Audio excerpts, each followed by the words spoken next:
Gracias, Álvaro.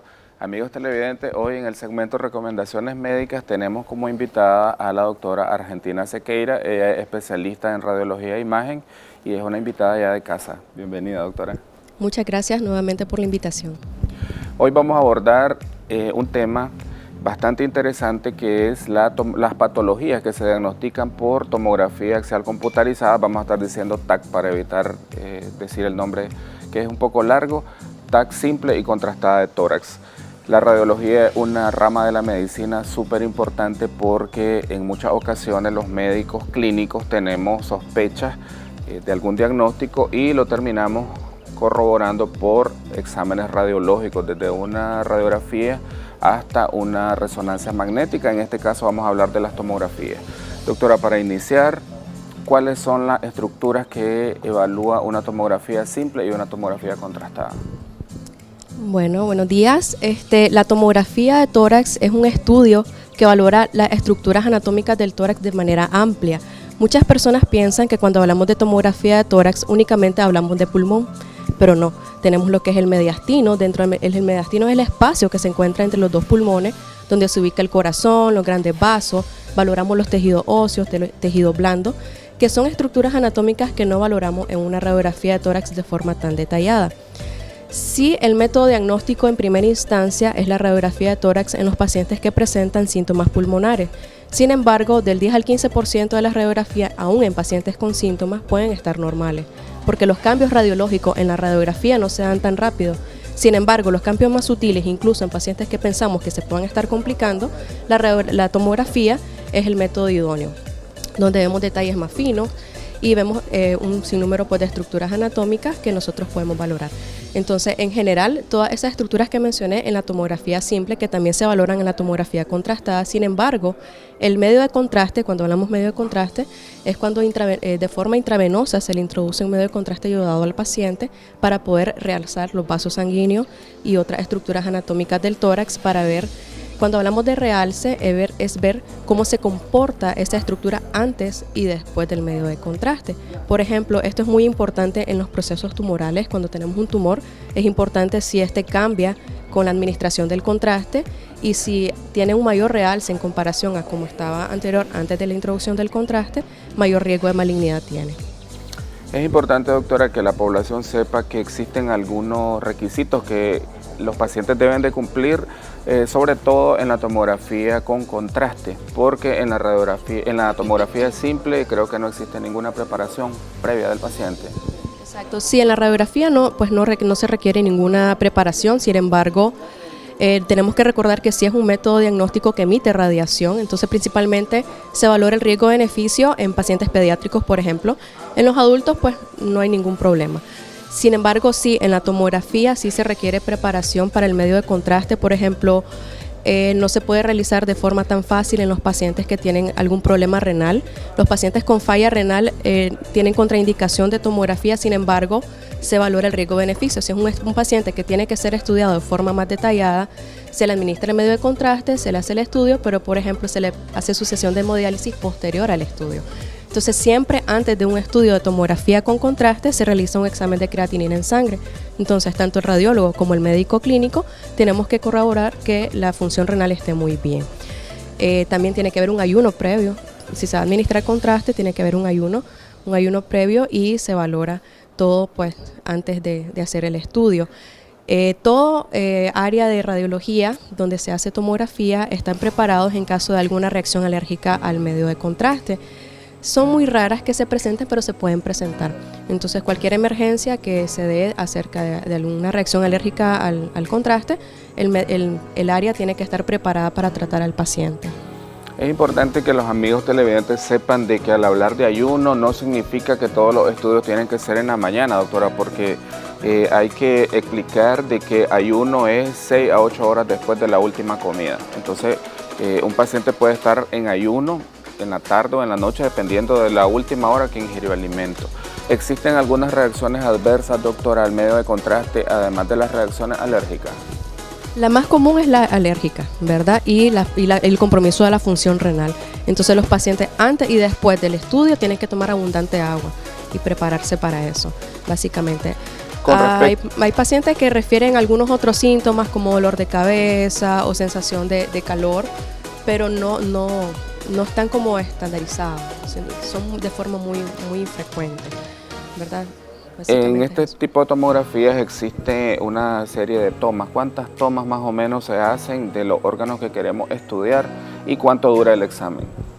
Bueno, recordemos que la tomografía se realiza en múltiples cortes, ¿verdad? Eso depende del equipo del tomógrafo con cuántos cortes se cuentan. Entonces, cuando hablamos de corte, es de una serie de imágenes muy cercanas, donde hacen cortes muy finos de todo el recorrido del tórax para ver espacios muy pequeños, ¿verdad? Entonces, antes las tomografías antiguas realizaban cortes muy gruesos.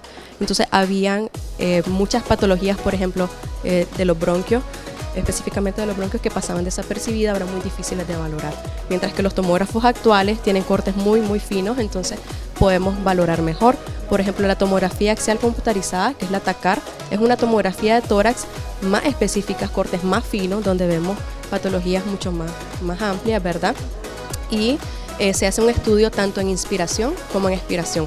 Durante el estudio de la tomografía de tórax, el paciente tiene que contener la respiración para uno hacer el barrido. Un estudio que dilata muy poco, máximo unos 10 minutos, menos de 10 minutos, con la colaboración del paciente, ¿verdad? En los pacientes pediátricos puede dilatar un poquito más, porque es un poco más complicada la situación, pues en la parte de la técnica, pero sí, no es un estudio que dilate mucho, y en la TACAR, como mencionaba, se hace un barrido.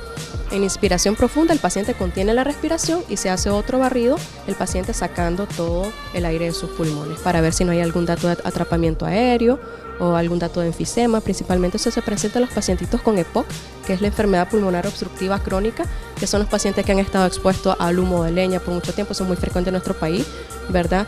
Los pacientes fumadores, entonces, que son pacientes que tienen que estudiarse bien. Generalmente por clínica solo presentan a veces tos crónica y con flema.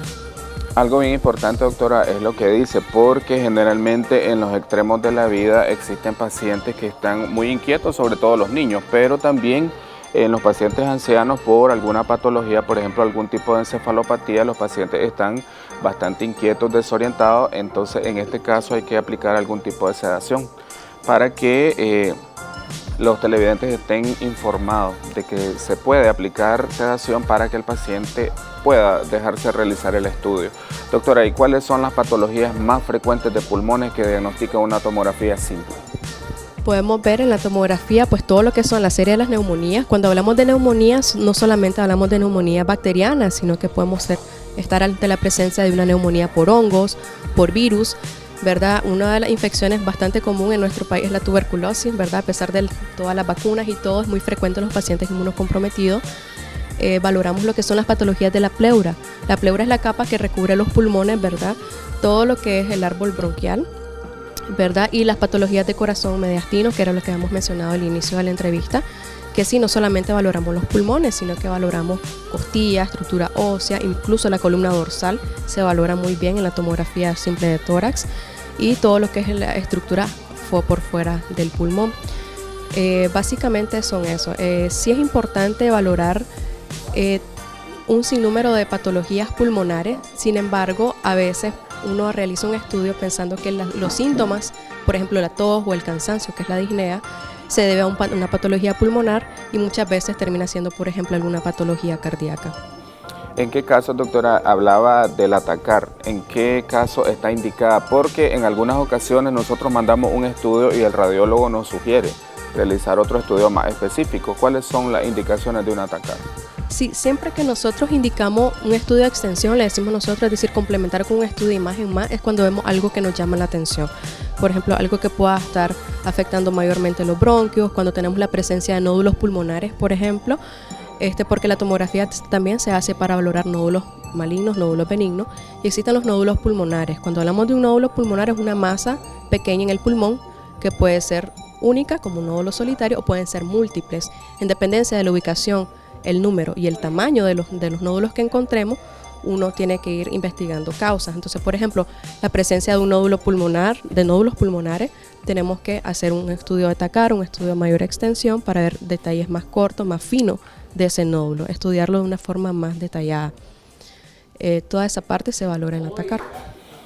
¿En qué caso el radiólogo sugiere hacer algún tipo de biopsia? Para que los televidentes estén informados, se le manda una tomografía contrastada y el radiólogo o el médico tratante dice hay que hacer una biopsia. ¿Cuáles son los posibles diagnósticos? Cuando nosotros hablamos de biopsia es cuando valoramos alguna masa de mayor tamaño, principalmente mayor de 3 centímetros. También depende de la ubicación, ¿verdad? Porque hay lesiones que son muy difíciles de biopsiar. Este tipo de biopsia lo hacen los radiólogos intervencionistas, que tienen más habilidad para esa parte. Y se le realiza biopsia cuando tenemos alta sospecha de un nódulo que pueda ser un cáncer de pulmón. Excelente, doctora, por toda su exposición. Le agradecemos su valioso tiempo. Esperamos tenerla en futuras ocasiones acá en la revista Primera Hora. Queríamos saber sus números de contacto y dónde atiende. Bueno, seguimos atendiendo en Clínica Altamira. Estamos ubicados en Bosques de Altamira, Farmavalú de la calle principal, 3 cuadras arriba. Y pueden contactarnos en nuestras redes sociales, tanto en Facebook como en Instagram. Y nuestro número de WhatsApp es el 7670-9031. Muchísimas gracias, doctora, y continuamos con más de su revista Primera Hora al otro lado del estudio, que ya está listo, llamo.